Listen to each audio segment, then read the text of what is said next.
Ninyo itong ano ha, pahayag ni Senator Robin. Hindi. Ito. Ito lang, ito. Sana yun nawala. Naku, nawala pa. Hindi, meron yan eh. Ito. Inulan ng batikos ang pahayag ni Senator Robin Padilla na weak o mahina ang mga kabataan ngayon. Ayon sa grupo... Pahapyawan lang natin to kasi gusto ko to i-discuss sa non-political channel natin na Banat by 360. Hapyaw lang tayo ngayon dito. ng mental health advocate, hindi dapat ikumpara ng senador ang henerasyon nila sa henerasyon ngayon. Nasa frontline ng balitang yan si Mayan Los Baños. Nako, maraming batang magagalit siguro, pero pasensya na kayo. You are weak. Yun. Mahihina raw ngayon ang What do you expect, Senator Robin? We have a weak president. Natural, which is going to have a weak generation. Bagay eh, di ba? Weak president, weak generation. Pag pinagsama mo, yun. Ano gagawin? Candy. Pakyo kayo. Alam niyo yan. Di ba? Kung hindi candy, cards. Kung hindi cards, organic. mga kabataan. Hindi kayo katulad nung panahon namin na hindi kami iyakin. Natuto kami sa kalsada. Natuto kami na wag umupo, umiyak. Sinabi ito ni Senador Robin Padilla bilang chairman ng Senate Committee on Public Information and Mass Media sa pagdinig sa mga panukalang paglimita sa mga kabataan sa paggamit ng social media. Nung panahon namin, hindi uso yung salitang depression. Hindi ko nga alam yun kung ano yung depression. Ngayon, batang maliit, sasabihin, I'm depressed. Magulo. Marami tuloy tumaas ang kilay. Naungkat tuloy ang pag-iyak ng senador sa pagdinig ng Senado noong Abril kaugnay ng pag-aresto ng ICC kay dating Pangulong Rodrigo Duterte. Makinig kayo. Wrong analogy kayo mga tarantadong pumupuna kay Robin na sinasabi nyo, bakit siya umiyak siya noon nung si Pangulong Duterte nakulong? Yung pag-iyak niya, hindi dahil sa sarili niya mga gunggong. Dahil doon sa sinapit ng isang taong kaibigan natin, presidenteng umayo sa bansa natin, kaya siya umiyak.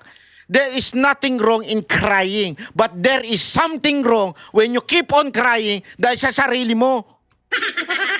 Mayat-maya ka na lang, iyak ng iyak kasi nalulungkot ka, wala kang purpose. Sorry alam mo ako, sabi ko nga sa inyo, inspiring tayo doon sa Banat by 360 natin. Magbibigay tayo ng tip para hindi kayo maging weak. Totoo, magbibigay ako ng tip kung paano maging strong. Kasi talaga yung mga kabataan ngayon, konting bagay, iniiyak.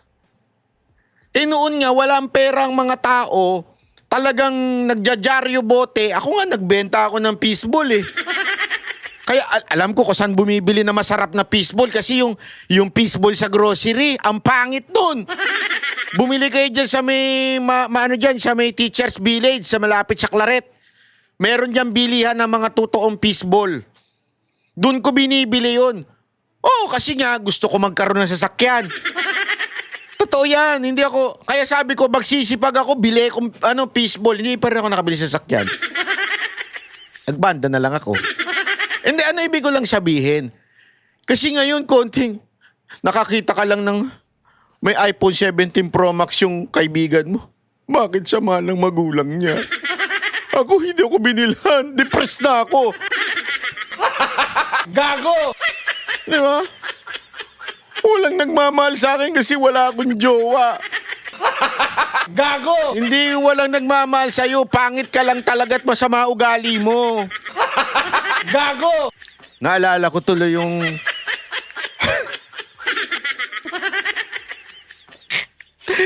Ang ganda ng kwentuhan namin kapon kay Baste Tawa ng tawa si Baste Kasi nag-iinsultuhan kami. Sabi ba naman ni Nyak? Sabi ni Nyak, alam mo, ako nun, wala akong nyowa. Anong nyowa? Wala akong nyowa nun Kasi tapos nakikipag-away ako, bully kasi ako, binubuli ako. Hindi ako sanay sa babae, wala akong jowa. Kasi mahirap ako Sabay, di seryoso na, parang iiyak na si Jack nun, sabi.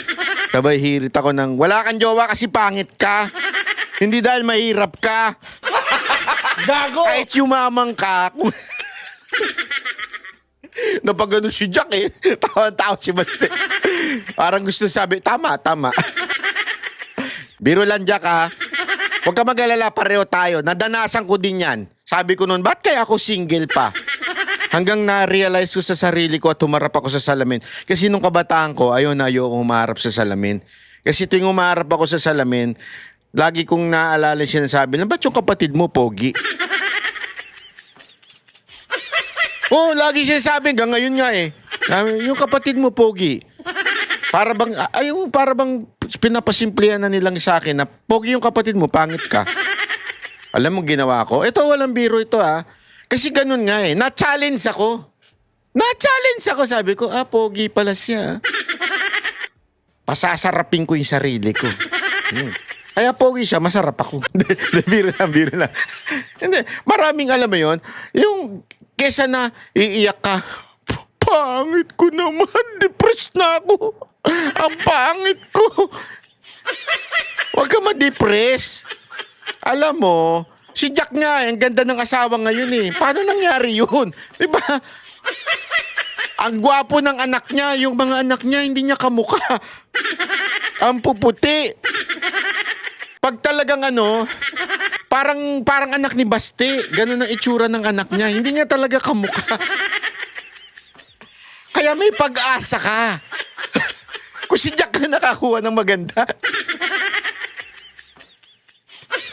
Hindi ko alam kung naawa yung asawa niya sa kanya. Hindi. Biro lang, Jack, ha. Yan ang gusto ko dito kay Jack kasi hindi siya pikon. Anyway, pag-uusapan natin yan sa susunod na araw, ha. Sa Banat by 360, kaya siguraduhin yung nakapalo kayo doon. Dahil mas masarap ang kwentuhan doon pagdating po sa depression na issue, ha. Okay? So maraming salamat po. Kita-kits uli tayo sa susunod nating video. Bye-bye!